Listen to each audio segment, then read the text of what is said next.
So hello everyone, जय हिंद सभी को। Welcome to my YouTube channel UPSC with Himanshi Yadav. So आज की क्लास में हम लोग क्या पढ़ने वाले हैं, बायो। और बायो में भी कौन सा टॉपिक पढ़ने वाले हैं, तो प्लास्टिड और क्रोमोसोम। ठीक है, तो इसमें जो प्लास्टिड टॉपिक पढ़ने वाले हैं ये मैंने पिछली वीडियो में पढ़ा दिया था, बाकी इसलिए दोबारा से ये प्लास्टिड टॉपिक मैं फिर से कवर कर रही हूँ। क्योंकि पिछली क्लास में जब मैं पढ़ा रही थी तो मुझे पता नहीं क्यों लाइट सामने इतनी जलती है, लाइट से एलर्जी है। तो लाइट से एलर्जी है, इस वजह से चक्कर सा आ रहा था, तो पता ही नहीं चल रहा था कि मैं पढ़ा क्या रही हूँ। ठीक है, तो मैं सोची एक बार फिर से कवर कर देती हूँ। ठीक है, कौन सा टॉपिक, प्लास्टिक टॉपिक। बाकी इसको पढ़ा रखा है बट आज फिर से पढ़ाऊंगी। ठीक है, आज इसके बारे में समझाना है, थ्योरी नहीं लिखवाऊंगी। और क्रोमोसोम इसके बारे में भी समझाना है, इसमें भी थ्योरी नहीं लिखवाऊंगी।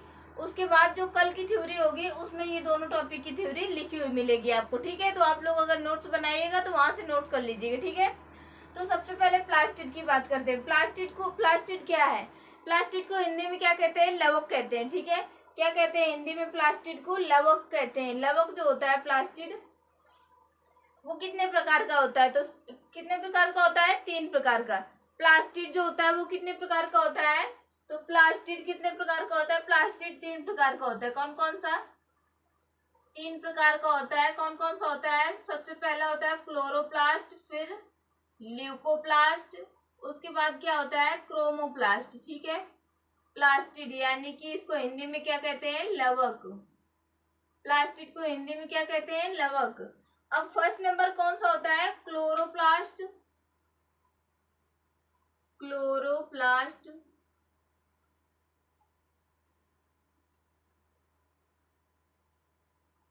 Leucoplast, chloroplast, leucoplast and third कौन सा है, क्रोमोसोम।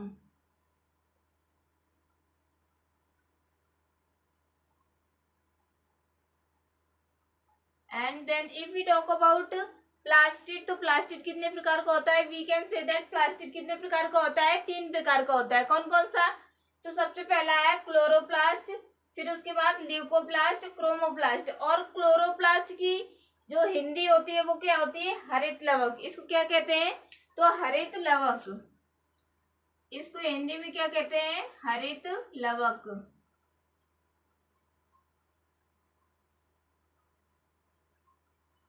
और ये ल्यूकोप्लास्ट क्या होता है, अवर्णित लवक, बिना कलर का होता है। इसमें कोई भी वर्ण यानी कि कोई भी कलर नहीं होता है, अवर्णित लवक होता है। कौन सा, ल्यूकोप्लास्ट। उसके बाद क्रोमोसोम लिख दिया, सॉरी मैंने। क्रोमोप्लास्ट क्या है,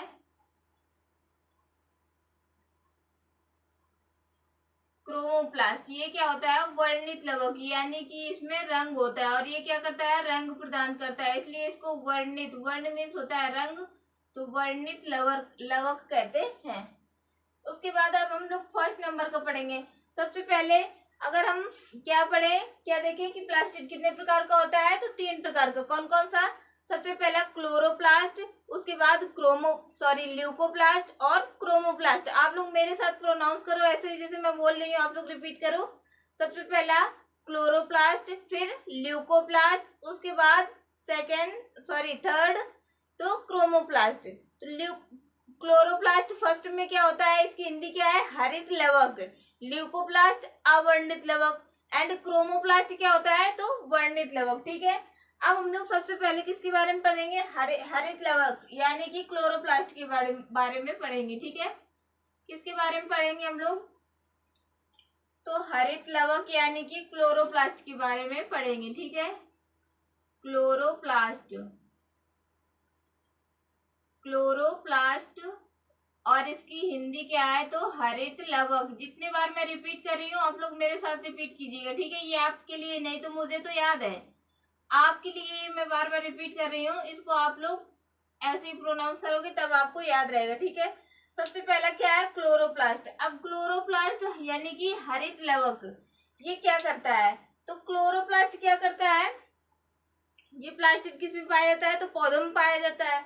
और ये क्लोरोप्लास्ट क्या करता है, तो ये भोजन का निर्माण करता है। क्या करता है, भोजन का निर्माण करता है।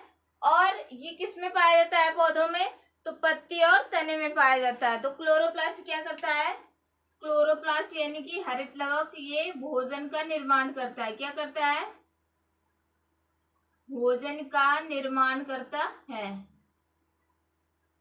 भोजन का निर्माण कौन करता है? तो हरित लवक भोजन का निर्माण करता है। इसकी थ्योरी मैं पूरी कल इंग्लिश में आपको दे दूंगी, ठीक है। ये बाइलिंगुअल क्लास है, मैं हिंदी में पढ़ा रही हूँ, आपको समझा रही हूँ किसमें? हिंदी में। और इसकी थ्योरी किसमें दूंगी? इंग्लिश में, वो भी वर्ड बाय वर्ड समझा के देती हूँ, ठीक है। अगर आप लोग को देखना हो तो पिछली वीडियो में आप लोग जाके देख सकते हो। और देखने के लिए आपको क्या करना होगा, या तो आप इस वीडियो में जाके देख सकते हो चैनल में। अगर आपको नहीं मालूम है तो आप लोग उसमें यूट्यूब में जाकर UPSC with Himanshi Yadav search कीजिएगा, उसमें पूरी प्लेलिस्ट पड़ी हुई है और वहां से जाके आप लोग पढ़ लीजिएगा, ठीक है। तो उसके बाद क्या है? भोजन का निर्माण करता है कौन? क्लोरोप्लास्ट। और ये भोजन का निर्माण करता है किस में पाया जाता है? तो भोजन का निर्माण करता है कौन? क्लोरोप्लास्ट। और पाया किस में जाता है? पत्ती और तने में।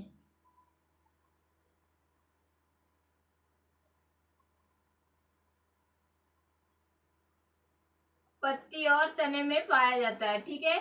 किसमें पाया जाता है? तो ये भोजन का निर्माण करता है और ये पत्ती और तना में पाया जाता है, ठीक है।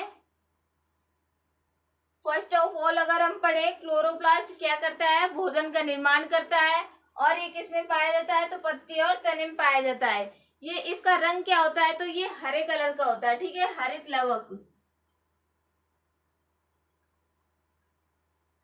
कैसा रंग? तो हरा रंग, ठीक है।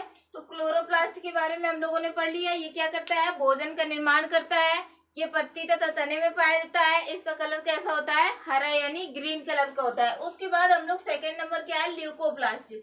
अब हम लोग ल्यूकोप्लास्ट के बारे में पढ़ेंगे। कौन सा? ल्यूकोप्लास्ट।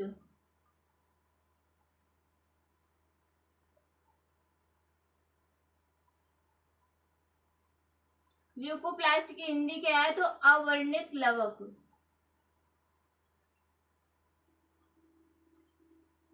अवर्णित लवक।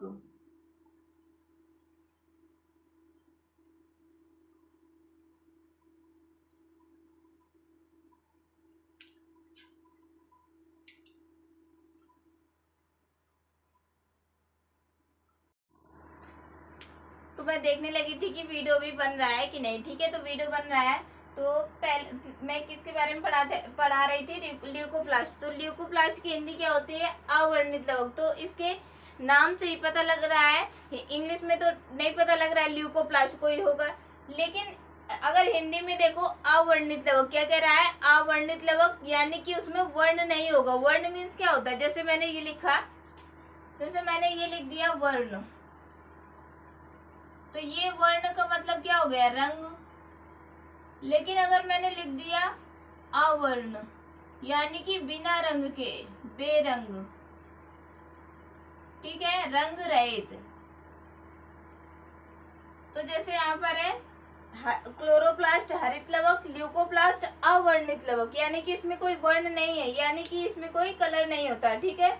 ये अगर कोई पूछे कि ल्यूकोप्लास्ट किस कलर का होता है, तो इसमें कोई कलर नहीं होता, ये रंगहीन होता है। कैसा होता है? रंगहीन होता है, ठीक है। ये कैसा होता है? रंगहीन, कलरलेस होता है। ये कैसा होता है? रंगहीन यानी कि कलरलेस होता है, ठीक है।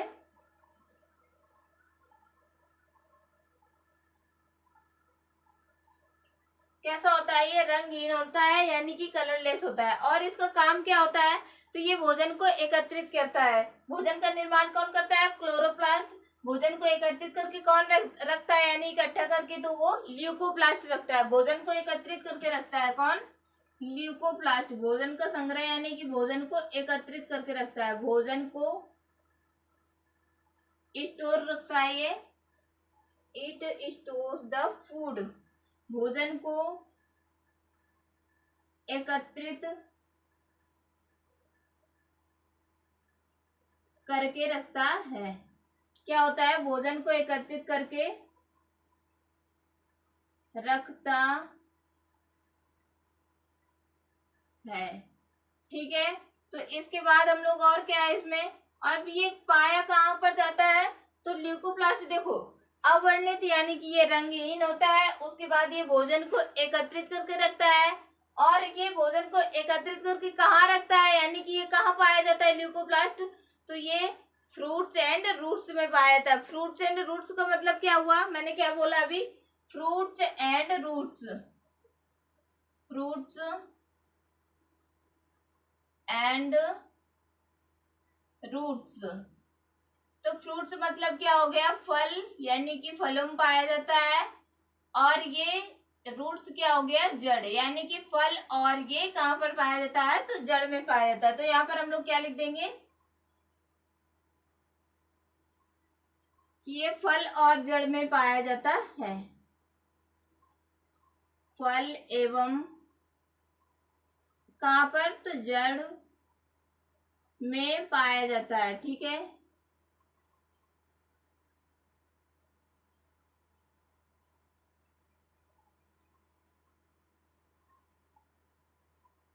उसके बाद क्या है, थर्ड नंबर क्या है, तो क्रोमोप्लास्ट। थर्ड नंबर में क्या हो जाएगा, तो क्रोमोप्लास्ट।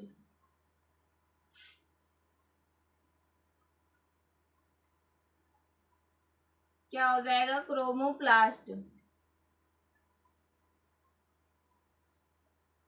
क्रोमोप्लास्ट। ठीक है, ये क्या होता है, वर्णित लवक, यानी कि इसमें रंग होता है, वर्णित लवक।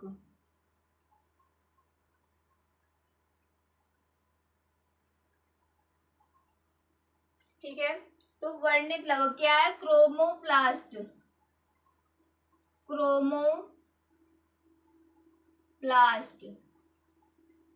इसकी हिंदी क्या है, वर्णित। तो देखो क्रोमो, जैसे ये क्या हो गया, क्रोमो, इसमें कौन कौन से दो पार्ट हैं, तो एक क्रोमो है, उसके बाद प्लास्ट है। क्रोमो का मतलब क्या हो गया, वर्ण, यानी कि रंग, कलर, और प्लास्टिड मतलब कि क्या, लवक। ठीक है, तो ये कैसा है, वर्णित, वर्णित लवक है, यानी कि रंगहीन नहीं है, ये इसमें रंग पाया जाता है। ठीक है, तो क्रोमोप्लास्ट क्या है, वर्णित लवक। इसकी हिंदी क्या होती है, वर्णित लवक। ऐसे आपको कोई नहीं समझाएगा, आप लोग कहीं भी देख लीजिएगा वीडियो सर्च करके यूट्यूब पे, अगर कोई ऐसे बता दे कि क्रोमोप्लास्ट, फिर उसकी हिंदी बता रहा है, फिर उसकी इंग्लिश बता रहा है, फिर उसको उस शब्द को तोड़ के फिर उसकी दोनों की अलग अलग हिंदी बता रहा है। ठीक है, तो उसके बाद क्या है, क्रोमोप्लास्ट। क्रोमोप्लास्ट मतलब वर्णित लवक, यानी कि इसमें रंग पाया जाता है। अब इसका काम क्या होता है, अब देखो काम इसके नाम में ही छुपा है। जैसे क्या है, वर्णित, वर्णित लवक, वर्णित मतलब कि रंग, तो ये क्या करता है, रंग प्रदान करता है। ये क्या करता है, रंग प्रदान करता है। ठीक है, तो वर्णित लवक का काम क्या होता है, रंग प्रदान करना। वर्णित लवक ये क्या करता है, रंग प्रदान करता है।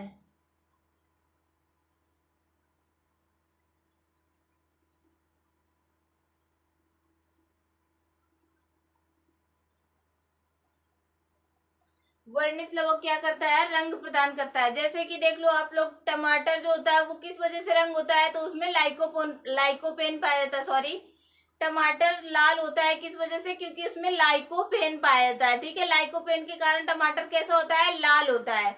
चुकंदर लाल क्यों होता है, तो चुकंदर में क्या पाया जाता है, बीटानोन पाया जाता है। इसमें मैं एग्जाम्पल लिखे दे रही हूँ। ठीक है, जैसे एग्जाम्पल के लिए हो गया,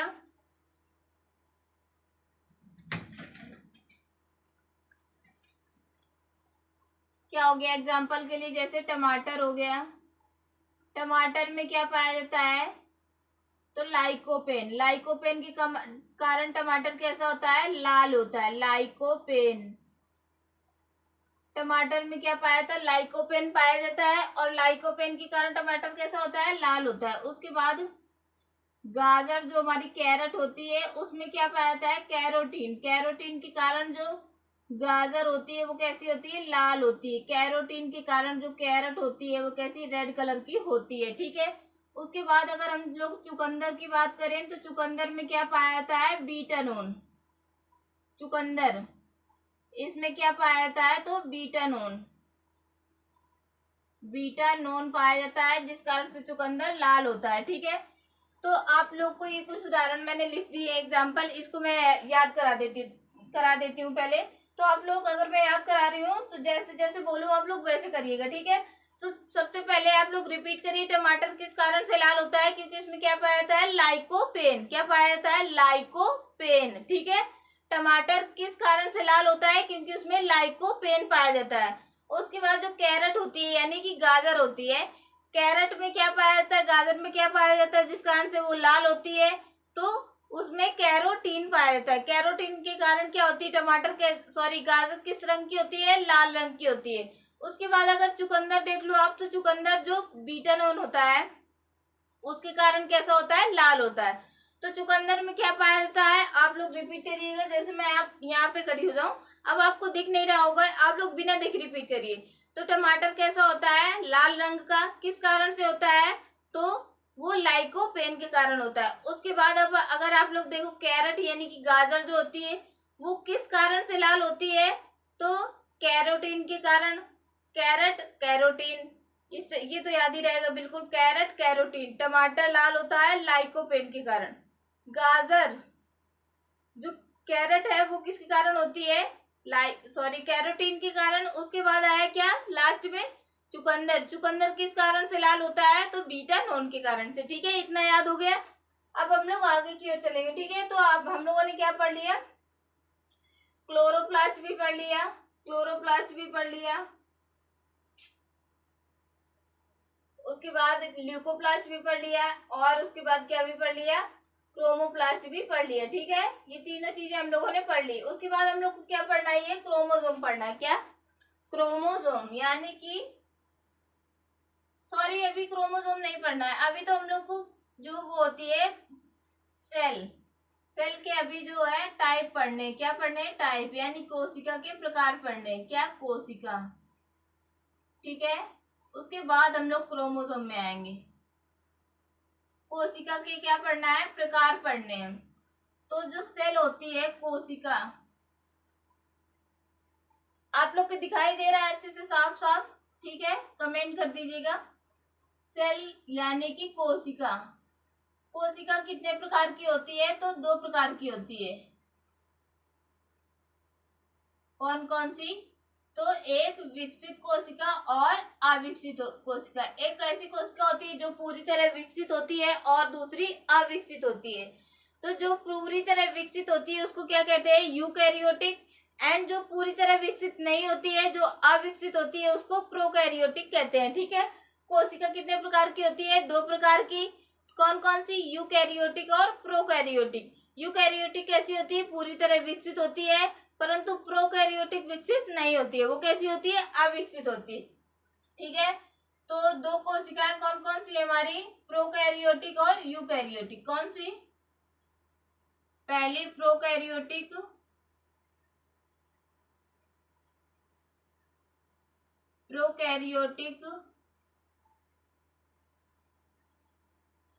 एंड दूसरी कौन सी है? तो यूकैरियोटिक।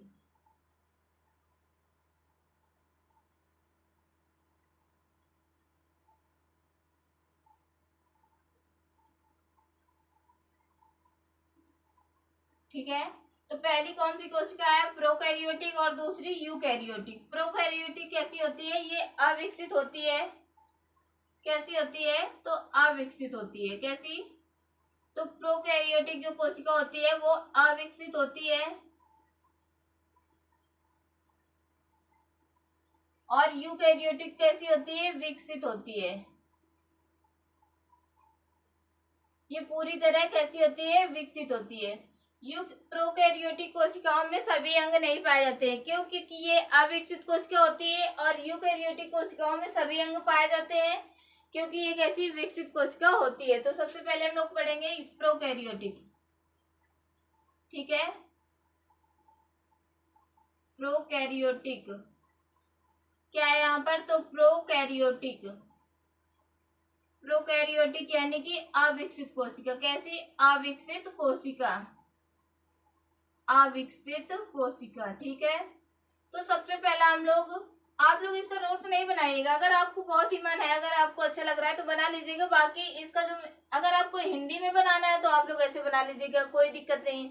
अगर आपको इंग्लिश में बनाना है तो इसकी कल थ्योरी में दे दूंगी, और वर्ड बाय वर्ड बिल्कुल शब्द एक एक शब्द करके अच्छे से समझा दूंगी उसकी हिंदी, उसके बाद आप लोग लिख लीजिएगा, ठीक है। और कोई दिक्कत नहीं होती, चाहे वो हिंदी मीडियम का स्टूडेंट्स हो या फिर इंग्लिश मीडियम का स्टूडेंट्स हो, ठीक है।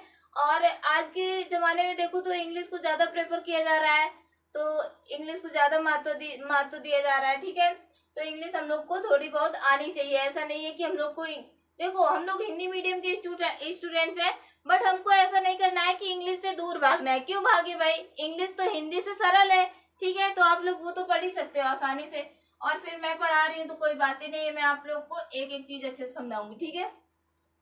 सबसे पहली कोशिका क्या है, प्रोकैरियोटिक कोशिका, यानी कि ये कैसी होती है, अविकसित कोशिका होती है। प्रोकैरियोटिक कोशिका में क्या क्या पाया जाता है, तो सबसे पहला नंबर 70S राइबोसोम पाया जाता है, एस।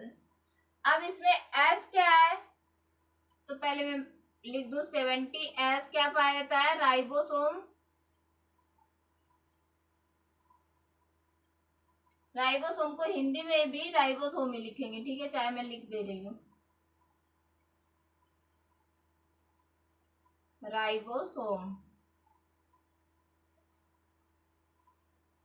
70S राइबोसोम यानी कि क्या होता है, एस का मतलब क्या है यहाँ पर, सेंडिमेंटेशन। एस का मतलब क्या है, सेंडिमेंटेशन, ठीक है।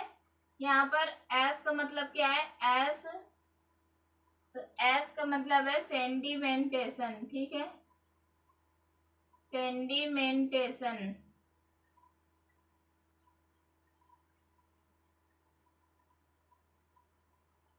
एस का मतलब है यहाँ पर सेंडिमेंटेशन। क्या इसमें पाया जाता है, 70S राइबोसोम पाया जाता है। प्रोकैरियोटिक यानी कि अविकसित कोशिका में और क्या पाया जाता है, कोशिका झिल्ली, बस दो चीजें पाई जाती है। कौन कौन सी, 70S राइबोसोम, और उसके बाद क्या है, कोशिका झिल्ली यानी कि सेल मेम्ब्रेन, दो चीजें पाई जाती हैं। दूसरा नंबर क्या है, सेल मेम्ब्रेन यानी कि कोशिका झिल्ली, सेल मेम्ब्रेन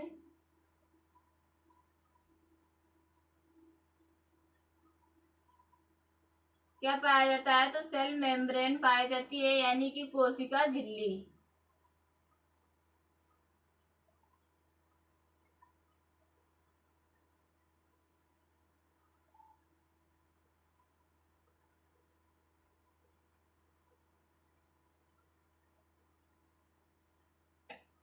सेल मेम्ब्रेन यानी क्या पाई जाती है, कोशिका झिल्ली, ठीक है। तो ये किसमें कोशिका झिल्ली पाई जाती है, प्रोकैरियोटिक में। कोशिका झिल्ली यूकैरियोटिक में भी पाई जाती है। ये उसकी बात क्या है, देखो प्रोकैरियोटिक कोशिका के बारे में हम लोगों ने पढ़ लिया। प्रोकैरियोटिक कोशिका कैसी होती है, अविकसित होती है। इसमें क्या क्या पाया जाता है, 70S राइबोसोम पाया जाता है, और उसके बाद क्या पाया जाता है, कोशिका झिल्ली यानी कि सेल मेम्ब्रेन पाई जाती है। दो चीजें प्रोकैरियोटिक कोशिका में पाई जाती है, और शेष अंगों का क्या होता है, अभाव होता है। जैसे हम लोगों ने पढ़ा था अभी, जो मानव में कोशिका पाई जाती है यानी कि जंतु कोशिका, जंतु कोशिका के बारे में हम लोगों ने पढ़ा था कि उसमें माइटोकॉन्ड्रिया, गोल्जी बॉडी और लाइसोसोम, ये लाइसोसोम वगैरह सब कुछ पाया जाता है, न्यूक्लियस सब कुछ पाया जाता है। लेकिन इसमें क्या है, केवल 70S राइबोसोम और सेल मेम्ब्रेन यानी कि कोशिका झिल्ली पाई जाती है, और जो शेष अंग होते हैं उनका सबका अभाव होता है, ठीक है।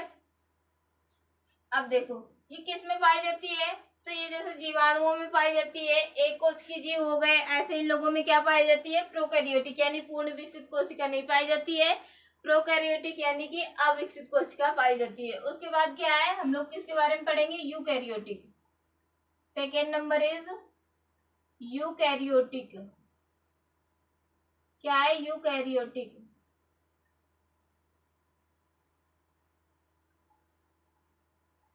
यानी कि एक ऐसी कोशिका है विकसित।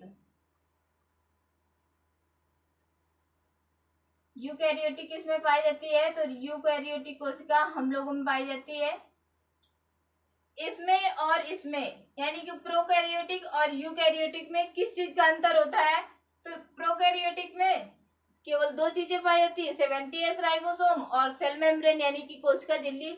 लेकिन यूकैरियोटिक कोशिका में सारी चीजें पाई जाती है, ठीक है, जो हम लोग पीछे पढ़ चुके हैं। इसके लिए आप लोग को पीछे वाला वीडियो जरूर देखना होगा, कहीं ना कहीं लिंक जरूर है। अगर आप लोग भगोगे कि नहीं हम लोग पीछे का वीडियो ना देखें, कोई बहुत बड़ी वीडियो नहीं है, आधा आधा घंटा की वीडियो है, ठीक है। तो आप लोग उनको पढ़ के फिर इसको पढ़िएगा, आप लोग को बिल्कुल अच्छे से क्लियर हो जाएगा, ठीक है। तो इसमें और इसमें क्या डिफरेंस है कि इसमें कुछ ही अंग पाए जाते हैं कोशिका के, और इसमें सारे अंग पाए जाते हैं। और एक छोटा सा, क्या बड़ा सा, कुछ भी कह सकते हो, लेकिन एक डिफरेंस और है, ठीक है। वो क्या है कि इसमें 70S राइबोसोम पाया जाता है और इसमें 80S राइबोसोम पाया जाता है। इसमें क्या पाया जाता है, यही डिफरेंस है इनमें, ठीक है। एक ये डिफरेंस है कि इसमें कुछ ही अंग पाए जाते हैं कोशिका के, लेकिन इसमें सभी अंग पाए जाते हैं कोशिका के। और इसमें क्या होता है, 70S राइबोसोम पाया जाता है, परंतु यूकैरियोटिक कोशिका में 80S राइबोसोम पाया जाता है। क्या, और एस का मतलब आपको पता ही है, सेंडिमेंटेशन, ठीक है। 80S राइबोसोम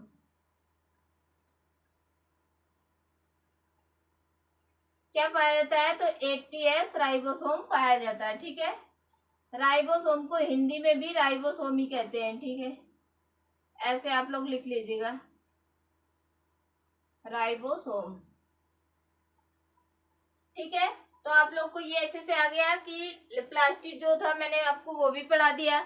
उसके बाद जो कोशिका के प्रकार थे, प्रोकैरियोटिक और यूकैरियोटिक कोशिका, उसको भी पढ़ा दिया।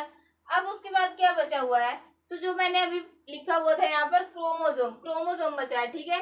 तो क्रोमोसोम जो टॉपिक है उसको भी मैं कवर कर देती हूँ। तो इसको मैं इरेज कर दूँ, इस साइड वाला। अगर आप लोग कहिएगा कि इरेज कर दो तो मैं इरेज कर दूंगी, ठीक है। बट ये लाइव क्लास नहीं, तो मैं आप लोग का कमेंट कैसे देखूंगी, भाई आप लोग कह रहे हो कि इरेज कर दीजिएगी, ठीक है। तो मैं अपने आप से इरेज नहीं, मैं इरेज नहीं कर रही हूँ, मैं यहाँ पे समझा दूंगी, ठीक है। थर्ड टॉपिक क्या है, क्रोमोसोम। क्रोमोसोम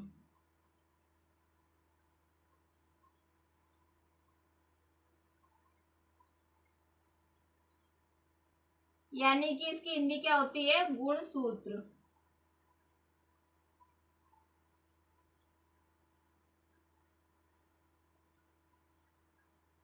क्रोमोसोम, सबसे पहले गुणसूत्र के बारे में हम लोग को पढ़ना है। तो मानव में अगर हम गुणसूत्र की चर्चा करें, बात करें, तो फर्स्ट ऑफ ऑल हम लोग क्या बात करेंगे, मानव में गुणसूत्र कितने पाए जाते हैं, तो कितने होते हैं, 46, यानी कि 23 जोड़ा। अगर हम लोग जोड़े में देखें तो 23 जोड़े होते हैं, और अगर वैसे देखें तो हम लोग क्या करें, अगर हम लोग वैसे देखेंगे तो उसमें गुणसूत्र कितने होते हैं मानव में, तो 46 होते हैं, ठीक है। अगर हम लोग जोड़े में देखेंगे तो कितने होते हैं, 23 जोड़ा गुणसूत्र पाए जाते हैं। कितने जोड़े, 23 जोड़ा गुणसूत्र पाए जाते हैं, 23 जोड़े। बट अगर हम लोग सेपरेटली देखें, अलग अलग, तो कितने होते हैं, 46 गुणसूत्र पाए जाते हैं, ठीक है। कितने, 46 गुणसूत्र पाए जाते हैं। मानव में कितने गुणसूत्र पाए जाते हैं, 46।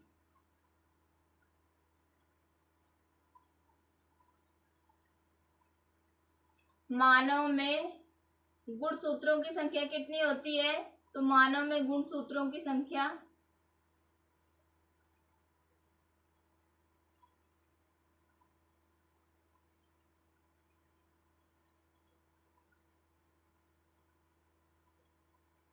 46, या फिर कोष्टक में लिख लीजिए आप लोग 23 जोड़ी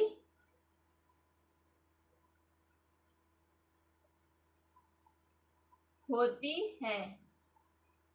कितनी होती है, 46, या फिर आप लोग क्या कह सकते हो, 23 जोड़ी होती है, ठीक है। तो मानव में गुणसूत्रों की संख्या कितनी होती है, 46, यानी कि 23 जोड़ी होती है। अब गुणसूत्र जो होता है वो कहाँ पर पाया जाता है, तो देखो जो गुणसूत्र होते हैं वो किस में पाए जाते हैं, केंद्रक में। केंद्रक में क्या पाए जाते हैं, गुणसूत्र पाए जाते हैं। और गुणसूत्र के अंदर क्या पाया जाता है, डीएनए पाया जाता है। और डीएनए के अंदर क्या होता है, जीन होता है, ठीक है। डीएनए के अंदर क्या होता है, जीन होता है। और जीन में ही माता पिता के जो आनुवंशिक गुण होते हैं, जैसे जैसे अगली पीढ़ी में कोई, जैसे माँ के, जैसे यहाँ पर मतलब कोई भी आनुवंशिक गुण में से आप लेकर चलो, तो उसमें जैसे चलने की आदत हो गई, कोई कैसे चलता है, या फिर कुछ भी थोड़ा बहुत ऐसे, जैसे माता पिता के गुण, जैसे हाइट हो गया, हाइट सबसे बेस्ट एग्जांपल है। जैसे हाइट हो गया, तो आपकी मम्मी पापा की जैसे हाइट है, तो आपकी हाइट कितनी होगी, ये किस में होगा, जीन में होगा, आपके मम्मी पापा की जीन में होगा। तो जीन में निर्धारित होता है कि बच्चा छोटा होगा या फिर लंबा होगा, ठीक है। तो उसमें हाइट, जैसे आप हाइट का एग्जांपल ले लो कि अगर आनुवंशिक गुण में देखो, तो जैसे आपकी मम्मी पापा की हाइट होती है, तो ज्यादातर आप लोग क्या देखोगे कि बच्चे भी लंबे होते हैं, उनकी भी हाइट होती है, ठीक है। 100 में 1% आपको 10% ऐसा मिल जाएगा कि बच्चे, माता पिता की जो होती है वो लंबाई होती है अच्छी खासी, बट बच्चे जो होते हैं वो बौने हो जाते हैं, ठीक है, छोटे हो जाते हैं।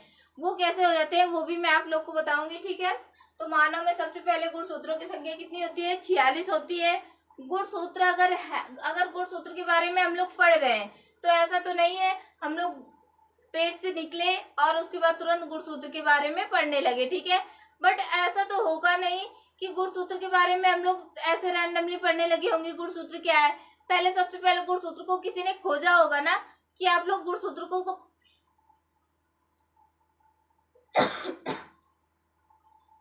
ऐसे तो बहुत सारी चीजें हैं कि हम लोग पढ़ने लगे रैंडमली बैठ के कि हाँ हम लोग को इस चीज के बारे में पढ़ना है और यहाँ से क्वेश्चन आएगा एग्जाम में, ठीक है।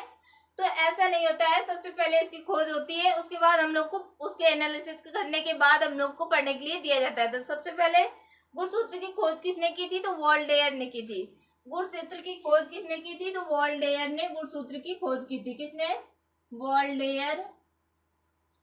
वॉल्डेयर ने गुणसूत्र की खोज की थी।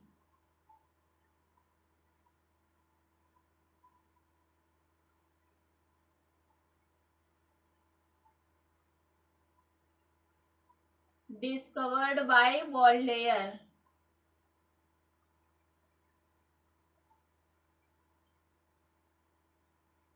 गुणसूत्र की खोज किसने की थी? तो वॉल्डेयर ने की थी, ठीक है।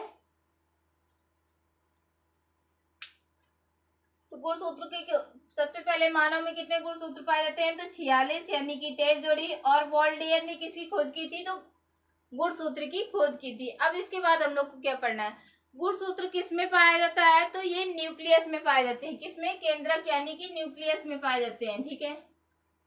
गुणसूत्र किस में पाए जाते हैं? तो केंद्रक यानी कि न्यूक्लियस में पाए जाते हैं। गुणसूत्र केंद्रक। क्रोमोसोम किस में पाए जाते हैं? न्यूक्लियस में। गुणसूत्र केंद्रक में पाए जाते हैं, ठीक है, में पाए जाते हैं। उसके बाद हम लोग देखें तो क्या लिखा हुआ आगे, सॉरी लिखा क्या हुआ, मैं ही लिख रही हूँ। तो सबसे पहले क्या है? मानव में गुणसूत्रों की संख्या 46 होती है। जोड़े में अगर देखें तो 23 जोड़े होते हैं। गुणसूत्र की खोज वॉल्डेयर ने की थी। गुणसूत्र किस में पाए जाते हैं? केंद्रक में पाए जाते हैं। और गुणसूत्र के अंदर क्या पाया जाता है? डीएनए। डीएनए के अंदर क्या होता है? जीन होता है, ठीक है। और जीन में माता पिता के आनुवंशिक गुण पाए जाते हैं कि अगले ये गुण कौन सा गुण अगली पीढ़ी में जाएगा, ये किससे डिसाइड होता है? तो जीन में होता है, ठीक है। अब उसके बाद हम लोग, तो आज के लिए इतना ही, इसके बाद हम लोग अगली वीडियो में पढ़ेंगे, ठीक है। तो सबसे पहले अगर मैं आप लोगों को बता दूं कि प्लास्टिक के बारे में मैंने आपको पढ़ाया, और प्लास्टिक की ये जो मैंने लिखा हुआ है ये समझाने के लिए लिखा हुआ है। इसकी थ्योरी मैं कल की वीडियो में दे रखी हूँ और उसमें समझा भी रखी हूँ। उसके बाद जो कल की वीडियो आएगी उसमें सेल के जो प्रकार है इसकी मैं थ्योरी आप लोग को दे दूंगी अच्छे से। जो जितना भी मैंने यहाँ तक क्रोमोसोम यानी गुणसूत्र तक यहाँ तक जितना समझाया हुआ है इसकी थ्योरी मैं आपको इंग्लिश में दे दूंगी, ठीक है। ये हिंदी में है, अगर आप लोग को इसको लिखना हो तो लिख लीजिएगा, ठीक है। अगर आपको बाइलिंगुअल दोनों भाषाओं में लिखना है तो आपको आज आप लोग ये नोट कर लीजिएगा। उसके बाद मैं आपको कल इंग्लिश में थ्योरी दे दूंगी और उसको वर्ड बाय वर्ड एक एक शब्द समझाती हूँ। ऐसा नहीं कि इंग्लिश पढ़ती चली जाऊं बाकी उसको क्या ना करूं, उसका हिंदी ट्रांसलेट करके आप लोग को समझाऊं ना, ठीक है। तो उसके बाद हम लोग तो पढ़ लिया। इसके बाद हम लोग जो मैंने बताया कि थ्योरी आप लोग को कल की वीडियो में दे दूंगी, ठीक है। तो जय हिंद सभी लोगों को and take care to all of you, okay bye. और आपको जो वीडियो है वो कैसा लगा है इसके बारे में कमेंट जरूर करिए प्लीज, क्योंकि मुझे कैसे पता चलेगा कि हाँ मैं सही से समझा रही हूँ, सही से पढ़ा रही हूँ। और आपको जैसा अगर आपको कोई भी डाउट आ रहा है, इतना सा भी डाउट आ रहा है, तो आप लोग प्लीज उसको कमेंट करिए। आई कैन ट्राई कि मैं उसको 100% अपना दे सकूं और आप लोग को अच्छे से समझा सकूं, ठीक है। मेरी यही कोशिश रहेगी कि आप लोग को कोई भी डाउट नहीं बचना चाहिए, ठीक है। तो आज के लिए इतना ही, इसके बाद हम लोग मिलेंगे अगले वीडियो में, ठीक है। तो जय हिंद सभी लोगों को and take care to all of you, okay bye.